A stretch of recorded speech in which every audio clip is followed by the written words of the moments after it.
Que faire lorsqu'on pense qu'on n'y arrivera pas, qu'on a envie d'abandonner, qu'on est rempli de doutes, que les doutes nous submergent et qu'on se dit non, c'est trop dur maintenant, j'y arriverai pas.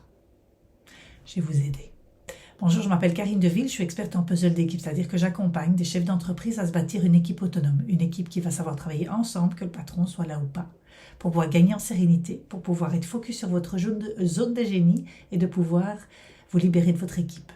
Et cerise sur le gâteau, de pouvoir avoir une croissance à 2 chiffres au bout d'1 an, simplement grâce à l'équipe.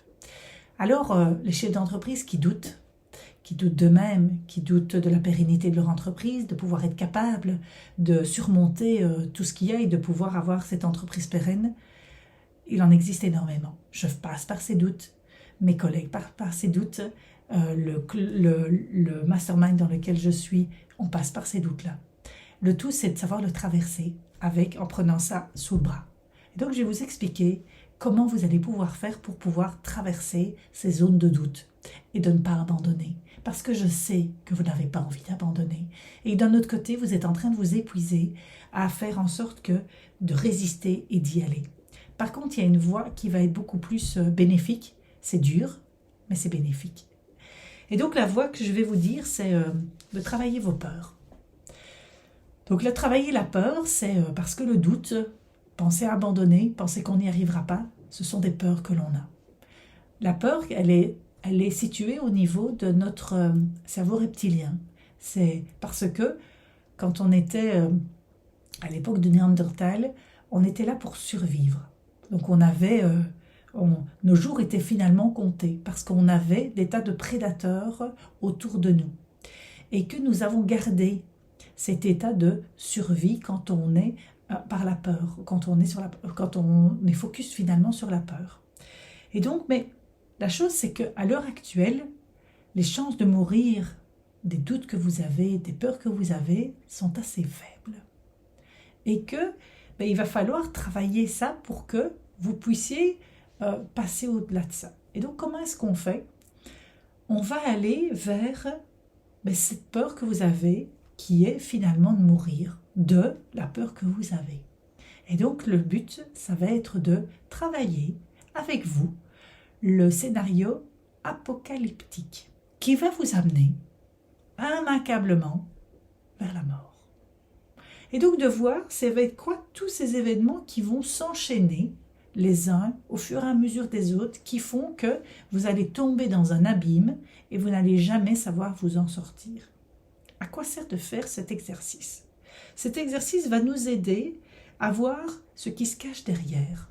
Parce que finalement, cette peur se cache derrière quelque chose, des petites phrases qu'on est en train de se répéter, ou se cache derrière un événement dans votre passé qui n'a rien à voir avec ce que vous faites pour l'instant, et pourtant ça a été encapsulé dans vos cellules et que vous rejouez au fur et à mesure des événements où vous trouvez des similitudes. De façon consciente, vous ne faites plus aucun rapport. Par contre, comme c'est encapsulé en vous, vous ne savez pas. Et donc, ça va être la roue qui va tout le temps se rejouer comme un film sans fin, comme le film où, je crois que c'était Kevin Spacey qui se réveillait tous les matins et rejouait la même journée. Et il savait qu'il rejouait la même journée. Vous savez que vous rejouez les mêmes choses, mais vous ne savez pas quoi. Et donc, de rien que de pouvoir mettre des mots sur « c'était cet événement-là ».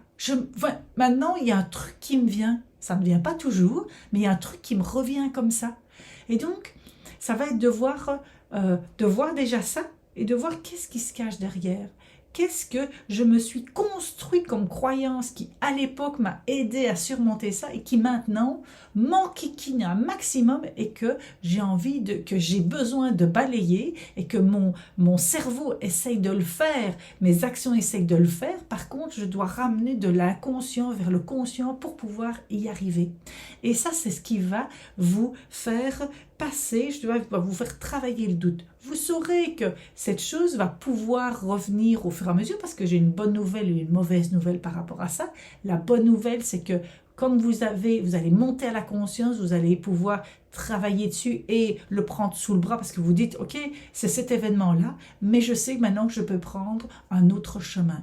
Ça, c'est la bonne nouvelle, la bonne nouvelle et la mauvaise nouvelle. La mauvaise nouvelle, c'est que cet événement, il va rester avec vous. Et la bonne nouvelle, c'est que vous allez pouvoir le prendre sous le bras parce que consciemment, vous allez prendre la tangente pour pouvoir faire autrement et non rejouer la scène perpétuellement.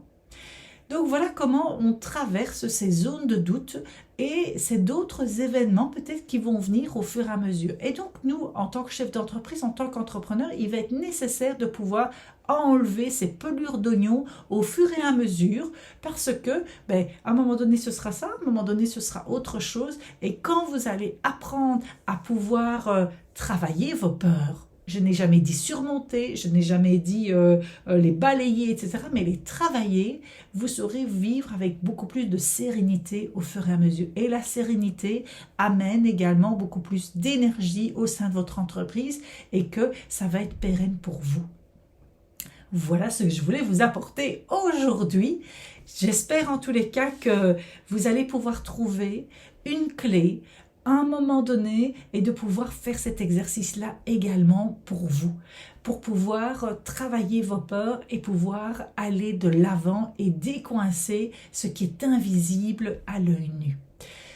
Je vous propose en tous les cas 4 choses. La première, c'est de vous abonner à cette chaîne YouTube parce que je fais une vidéo par jour et on est à la vidéo numéro 109 de mon défi 365 jours de vidéos sur YouTube. L'autre chose, c'est de me faire un commentaire sur qu'est-ce que vous allez mettre en place dès maintenant.